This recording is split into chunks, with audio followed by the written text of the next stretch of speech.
David here with Figboot on Pens, back again with another fountain pen review.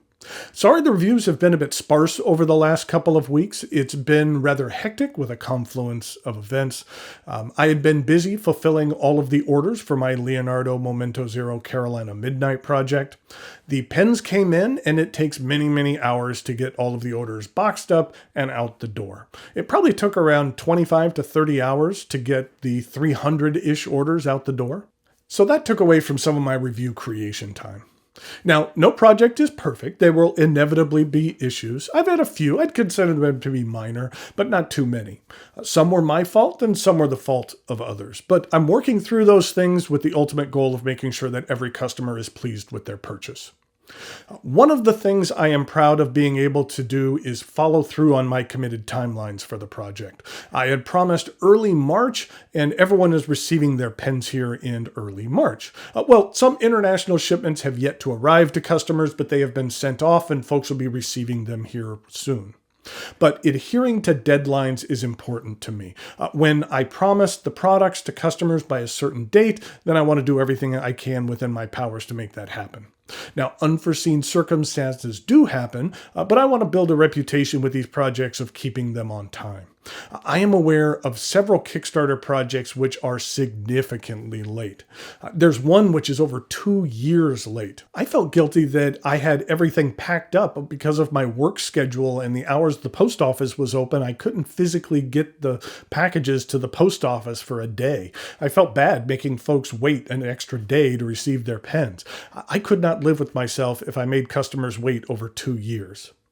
I am glad that folks have been pleased with their pens. It's fun to see everyone's social media posts being excited about their new purchases.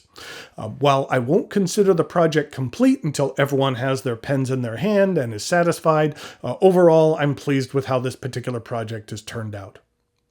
In regard to future projects, we'll see, but there might be a very limited edition project coming up here in a couple of weeks. But then after that, we'll see. I'm working with a number of manufacturers on some potential projects which might come to fruition. My ultimate goal is to maybe do 2 or 3 projects a year. We'll see. The main thing is that I want each project to be special, something that I took an active part in designing or creating. And I truly appreciate everyone who has been able to support my first 2 projects. Okay, that was a bit of a long intro just to explain why I haven't been posting many reviews over the last couple of weeks, but as you have seen, I was very busy. But speaking of reviews, let's actually get to one. Today, I have for you a fairly new pen from Gravitas, and that would be their Pocket Pen.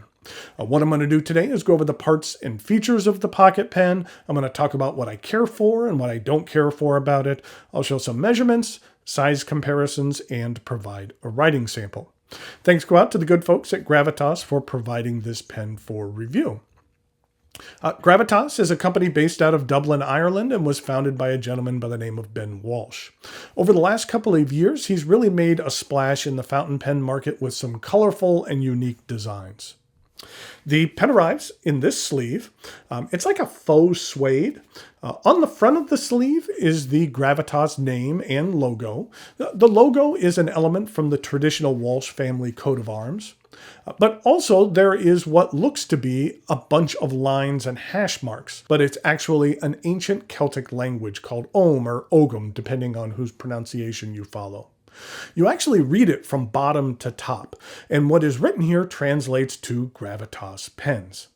I think that's a cool little touch. But what is more important is what is on the inside of the pouch, and what we have here is the Gravitas Pocket Pen. This pen is available in a wide variety of colors. There is black, brass, copper, olive gray, stainless steel, teal gray, and rainbow skittle. And then there are some which are engraved. There is a raw brass with skull engraving. There is a raw copper with paisley engraving, and a Skittles with a paisley engraving. And the version we'll be taking a closer look at today is the brass. Now, the first thing that comes to mind is that it somewhat resembles a Kaweco Sport. But as you will see, there are a number of notable differences between the two pens. The basic concept is the same, however, with a longish cap, which for the most part needs to be posted during use. Let's go ahead and take a look at the top of the cap. It comes to a point.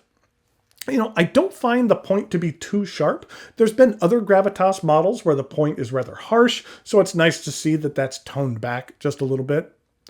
This is a clipless pen. The cap is round, except for a single facet, which helps serve as a helpful roll stop. The cap angles up until about this point, where it is at its thickest, and then it tapers down just slightly before the end. At the end of the cap, it is engraved with the Gravitas logo, and then there is a small step down to the barrel. The barrel only extends about an inch, and then on the end it comes to another point.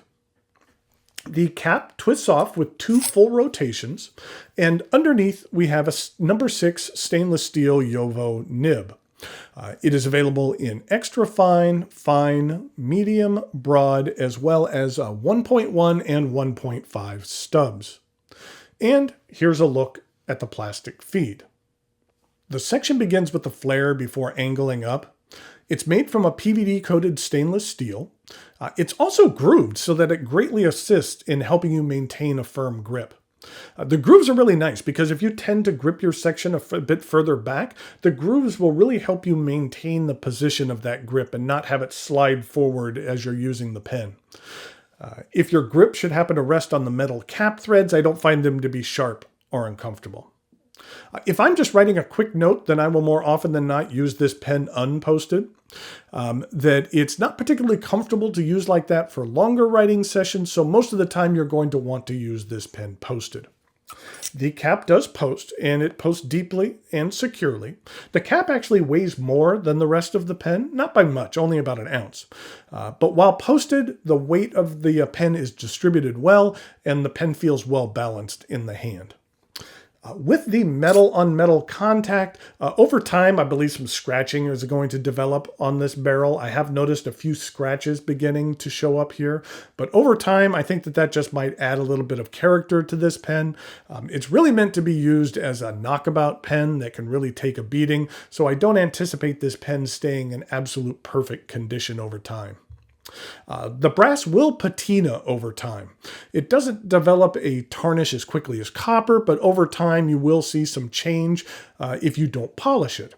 Now, I realize it's hard to see here, but there is a line where the back portion is exposed to air when it is capped. And this forward portion here is only exposed to the elements when the pen is uncapped or being used. Over time, I imagine that this will continue, so the back half of this barrel will have more patina than the forward portion. That doesn't bug me at all, it's just something to be aware of. I wonder if at some point in the future the tarnish of the two portions will actually basically equal out to the same color. But even if they don't, I just think that it adds another interesting visual element to this pen. This is basically a cartridge-only pen. The pen does arrive with a few cartridges. Now, Kaweco does make a mini converter, so you could use one of those with this pen, but something like that is not included with it.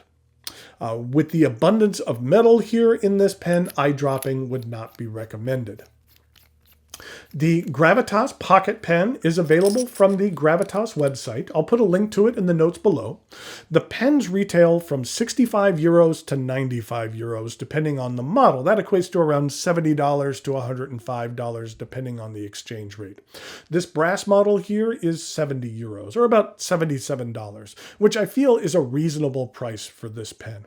That's one really good thing about Gravitas pens is most of the pens on their site are very reasonably priced. So if you're looking for something a little different that is a quality pen for under $100, I would strongly recommend you check out the Gravitas offerings on their site.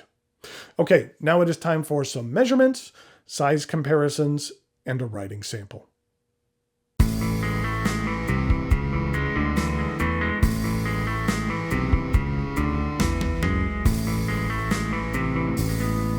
Here we go with some size comparisons for the Gravitas Pocket Pen in brass. In regard to some other Gravitas pen models, this is what it looks like with the entry. And then, not to be confusing, this is what it looks like with the Sentry, which is a slightly larger model than the entry. And then this is what it looks like with the Skittles.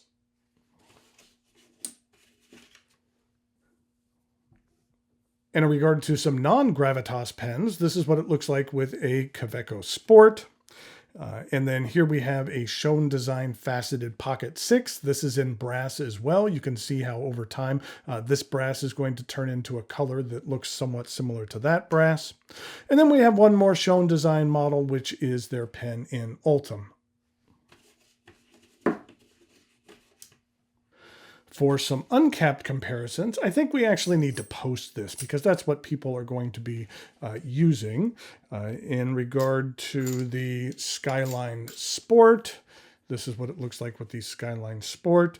Then with the Faceted Pocket 6, you need to screw that on the back, and that's what it looks like with that.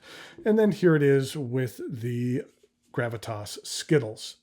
And you can see that of these pens, the Pocket Pen is actually the larger of the models.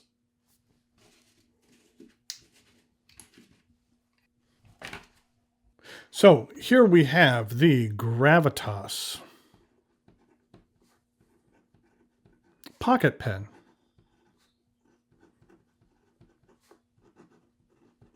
And this is a fine stainless steel nib. And since Gravitas is based out of Ireland, I thought it most appropriately to use one of my favorite green inks, which is Mont Blanc. Irish Green.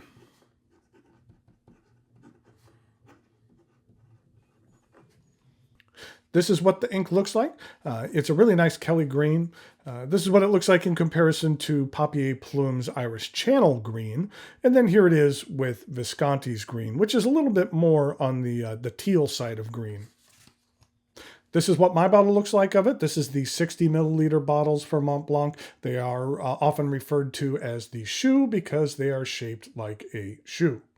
When you tip it over, then ink kind of fills here into this portion. It makes it a little bit easier to get a clean fill on your pen. And here we go with the rest of the writing sample.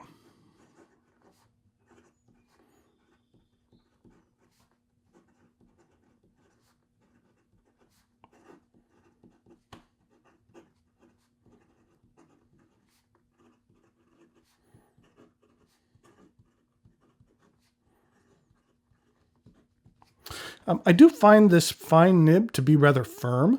You're not going to get a lot of line variation out of here. But I do find that it's not overly scratchy. It does have a fair amount of feedback to it, but it's not a biting type feedback. The ink flow for a fine is decent. And in regard to some reverse writing, you can see that this particular nib didn't perform well. In regard to some fast writing,